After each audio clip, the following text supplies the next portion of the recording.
Ciao, homie.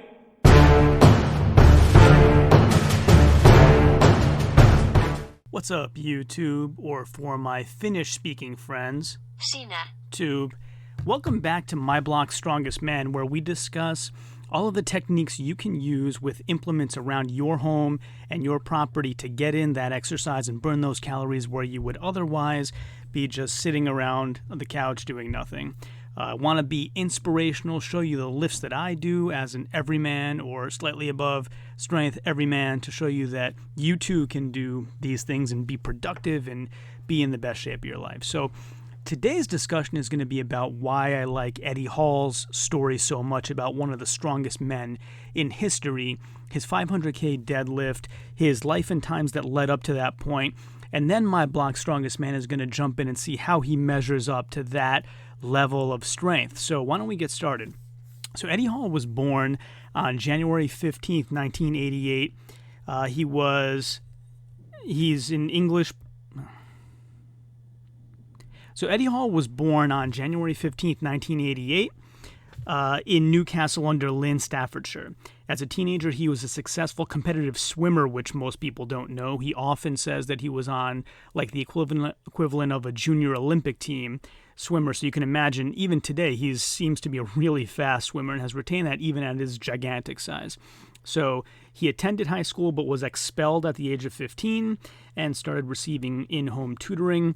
He's often been pretty open about saying that after his grandmother was diagnosed with cancer, he kind of suffered from depression a lot and was to himself a lot, and has kind of parlayed that these days into being a helpful voice for shedding a light on mental health and showing that there's nothing wrong with seeking help for folks that are having mental health struggles and can really use the help. So he's been a really great voice in that respect. And the part of his story that really kind of hit me is the fact that when his grandmother was on her deathbed, he promised her that he would become the world's strongest man. And, his whole kind of strongman career was toward keeping that promise. In fact, he often tells a story about how he began. So he was looking for a gym one day and walks into a gym, a local gym, that happened to be owned, he didn't know this, but happened to be owned by a very wealthy regional businessman in the UK. And so Eddie Hall walks in the gym, and I guess this owner sees him and says, like, you're going to break my gym. You're gigantic. Like, what can I do for you? So they get to talking, and Eddie Hall gives him his aspirations about becoming the world's strongest man. And so this businessman helps him out and says, well, what would it take you to quit your job and, to pay off your mortgage so you could dedicate yourself fully to this? And, if that were to happen, could you become the world's strongest man? And I forget the exact details, but something like, could you do it in 5 years? And Eddie Hall said, I'll do it in 3 or something like that. So forgive me if I have the numbers wrong. But the story is sort of along those lines. And it all came true. So this guy kind of financed him, helped him pay off his mortgage and get away from the 2 jobs he was working. So Eddie was doing mechanics work for a while. He had a service, like a bouncer service, a bar bouncer service. So he was able to kind of step away from both those things and just got this angel financial help to really move toward his big aspirations of becoming the world's strongest man. So I'm going to pop up a couple videos here that you really should check out. One is kind of how Eddie has dealt with depression and mental health issues and kind of how he's trying to help others deal with that now. The other one would be about his early life and his beginnings on his Wikipedia page, which you can see all of his accomplishments since then. So Eddie Hall went on to win Britain's Strongest Man 5 times, the UK's Strongest Man 6 times, English Strongest Man twice, and finally the World's Strongest Man title in 2017. And so, you have folks like Pujanowski and Brian Shaw who have won more times, Brian 4 and Pujanowski 5, and of course, Big Z and others. I'm not, specifically leaving people out. The list is long of incredibly successful strongmen. But Eddie Hall's plan was, my goal is I want to win this one time, and once I do that, I'm going to move on to something else that will challenge me. And he stuck to that, which is, really a great thing to see. You set a plan and you're happy with success against that plan. And if you watch the footage of the 2017 World's Strongest Man, when he wins, like he shouts out and exclaims, like, "Man, I did it!" And it's just so emotional to watch. It just really, we all have families, right? And we all have family members we love, and it kind of hits you home when you see something like that. Like, he dedicated so many years to accomplishing something he promised his grandmother, and he did achieve it.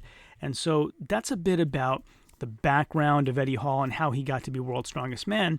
And then you move on to this discussion of the 500 kilogram deadlift, which everybody thought was impossible. Like, let's not have revisionist history. At the time, everybody told him it couldn't be done, he wouldn't do it, and it was impossible. So the way that Eddie motivated himself was to publicly promise that it would be done.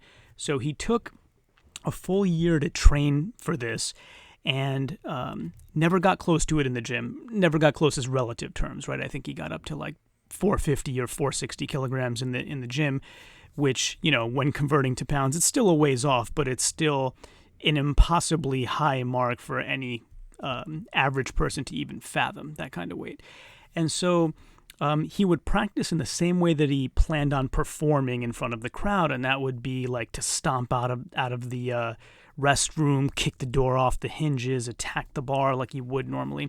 And, I'll pop up another video here that you should check out. And by the way, I'm going to put links to all these in the description because we want to give credit to Eddie and his posts here for all the wonderful and fantastic information he shared. And I want you to go to his channel and check all these out. And so he talks in this interview about what it took to lift 500 kilograms.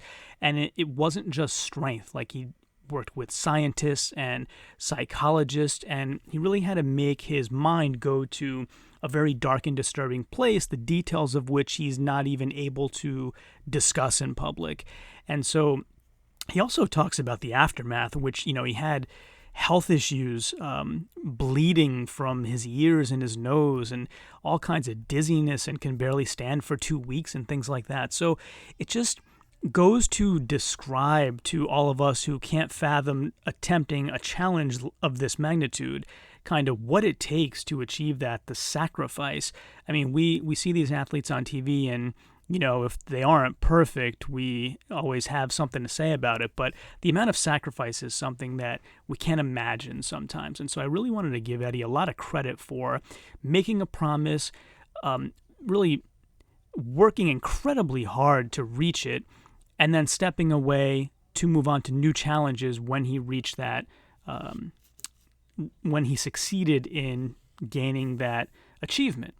And so that's a bit about Eddie's history, his, wonderful story that's so captivating to me, which is why he's my favorite strongman. And on top of that, he's super charismatic. If you watch him on the Strongest Man in History or on his channel, he's always entertaining. So he's not only athletic, but he's super entertaining as well, and super talented in a variety of different areas. So, that's that story now.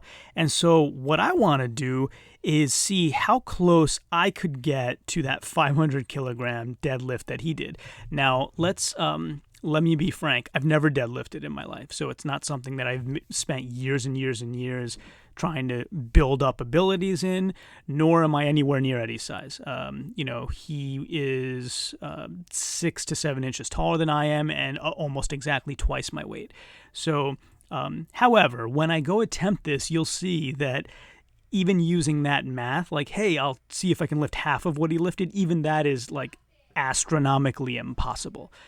So it just goes to show, and I'm going to give it my best shot, and you'll see in this video that it just goes to show that what he accomplished is unfathomable to the common person, and that what he had to put in to actually achieve that is really to be commended.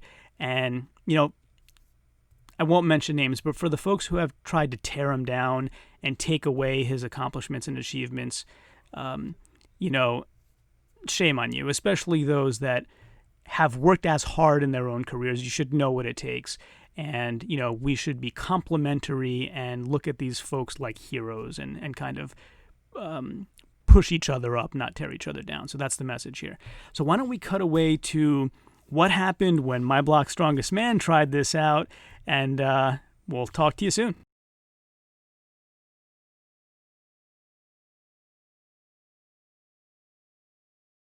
So now that we've walked through all of Eddie Hall's storied history and his rise from the not-so-nice neighborhoods of Great Britain up to be the 2017 World's Strongest Man and the 2016 record breaker with the 500K deadlift, and we've also walked through his techniques on how to deadlift properly, I thought that I'd give it a shot and see how My Block's Strongest Man stacks up to Eddie Hall. So I figured a good measuring stick would be, well, he's done 500 kilos, which sounds absurd, like it sounds impossible. And I'm about 182 right now. Eddie Hall is almost exactly twice my weight right now. And so it would be wonderful if I could do 250 kilos, which would be half of what he did. And there's no way in the world that I would get anywhere close to 250 kilos. That's just ridiculous. So I thought to myself, let's try 100 kilos. Could we even do 100? Could we do 20% of what he did? A fifth of what he did? And so one day I picked up 2 dumbbells that I had, and they were 87 pounds each. And so I was able to stand up with those 2 dumbbells at my sides. And you could argue that dumbbells are easier because they're not a restrictive motion like a barbell is. You can kind of free flow with them, or you can make counter arguments the other way as well. But fact of the matter is 87 and 87 is not 100 kilos. I still wasn't up to 100 kilos. So I thought, let's see what I can do on a barbell like he did and see if I can do 100 kilos. It's a fifth of what he did. It should be possible. So let's see how hard that is. And I decided to start off with a plate per side. So a plate per side would be 135 pounds, as you see right here. And full disclosure, I recorded this video already today once. My audio did not work. That's why you may see me looking over at it every 2 seconds to make sure it's recording this time. So that being said, my legs and my back are tired from the first attempt. I'll still do my best to replicate what I did the first time around, which I won't divulge yet, but I promise you at the end of this video I'll tell the truth about what happened then versus what's happening now. But just wanted to let you know I've done this once before, so I'm not fresh. I've also had a big lunch, so maybe that'll help give me some extra power. So let's see how My Block's Strongest Man measures up. So 135, here we go. And let's use Eddie's technique. So kind of he steps back and forth like this, and he kind of lets his feet fall where they will, which is a little wider than shoulder grip. The hands are going to be right along the outside of the legs, pulling up with the bar against my shins. Okay?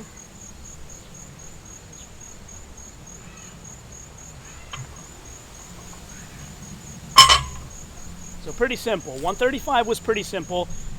It was the first time around also, but I'll say it felt easier that time, so maybe the lunch helped. Let's try, we'll move up to 225 now, so I'm not going to do a lot of sets in between. First of all, because I don't want to bore you, and second of all, I don't want to tire myself out. I know these World's Strongest Men do a lot of warming up. I have not found, for me, I mean, it's great for avoiding injury, but I'm going to tire out for sure, and I won't be able to do my max. So let's put on 225, which is slightly over 100 kilo, and see what happens.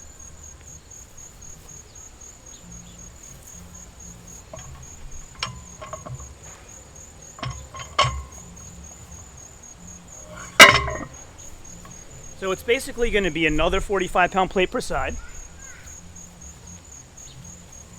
And we also want to keep in mind that World's Strongest Men competitors are typically using wrist straps, which I'm not. So I kind of feel like this is the weight where my wrists are going to start to fail. They're the weakest part of my body. I've never done any particular type of wrist training to strengthen my wrist. So of course my lats, my back are all way bigger muscles than anything that's near the wrist. So I think that's where I'm going to fail. So let's try out, what is this, 102 kilos, something like that, and see where it goes.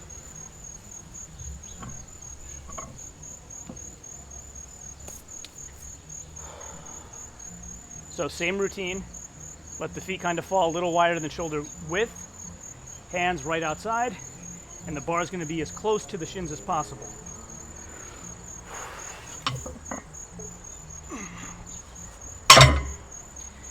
All right, so done, but that felt about as hard as last time.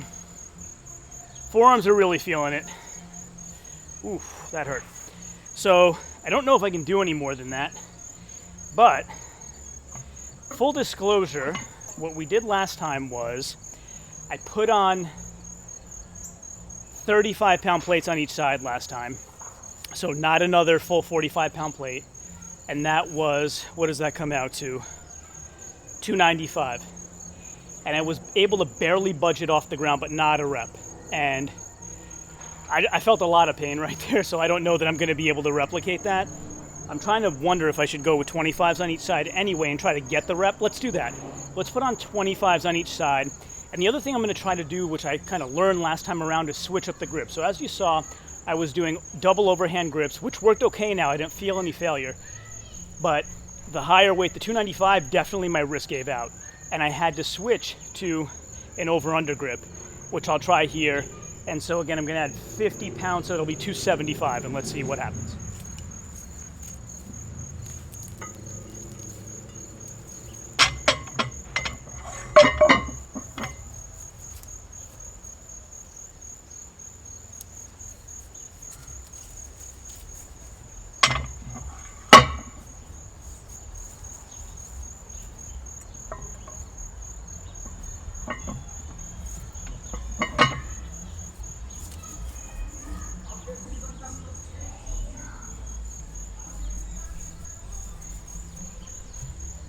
All right, so we're going to try the over-under grip and see if we can get 275 up off the ground.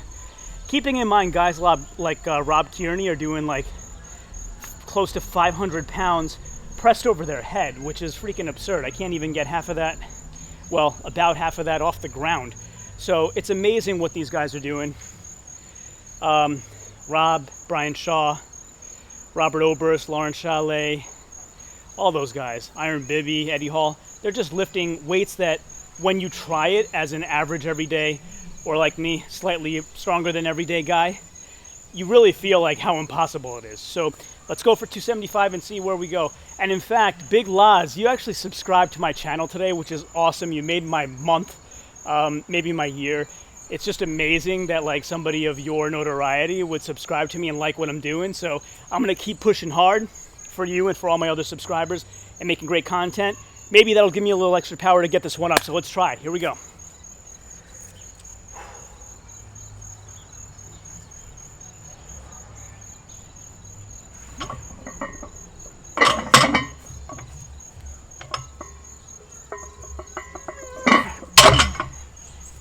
Oh boy.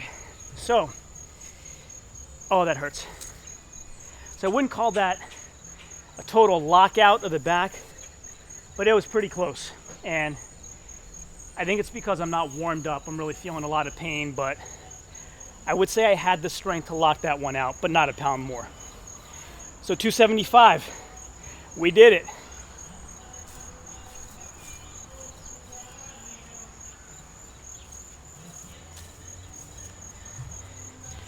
And so that just goes to prove how difficult these feats of strength are that these guys are doing. Again, I thank you for joining me today on our Everyman Feats of Strength. Hopefully this motivates you to get out off the couch and do something active, lift some rocks, move some bricks, move some furniture, do something that's gonna burn some calories. Burning some calories is better than no calories. And I'm just glad that now I know what my maximum is and I was able to do it. And by the way, I'm not gonna claim this as a record for my block. This is actually, I'm on location. This is the block where I grew up, so it's my block as well. But I'm not gonna claim this as a record because we don't do that on this channel. We don't claim records when they were attained against no competition. So just keep that in mind. And as always, thank you for joining me. Subscribe, hit like, share, hit those notifications. And until next time, ciao, homie.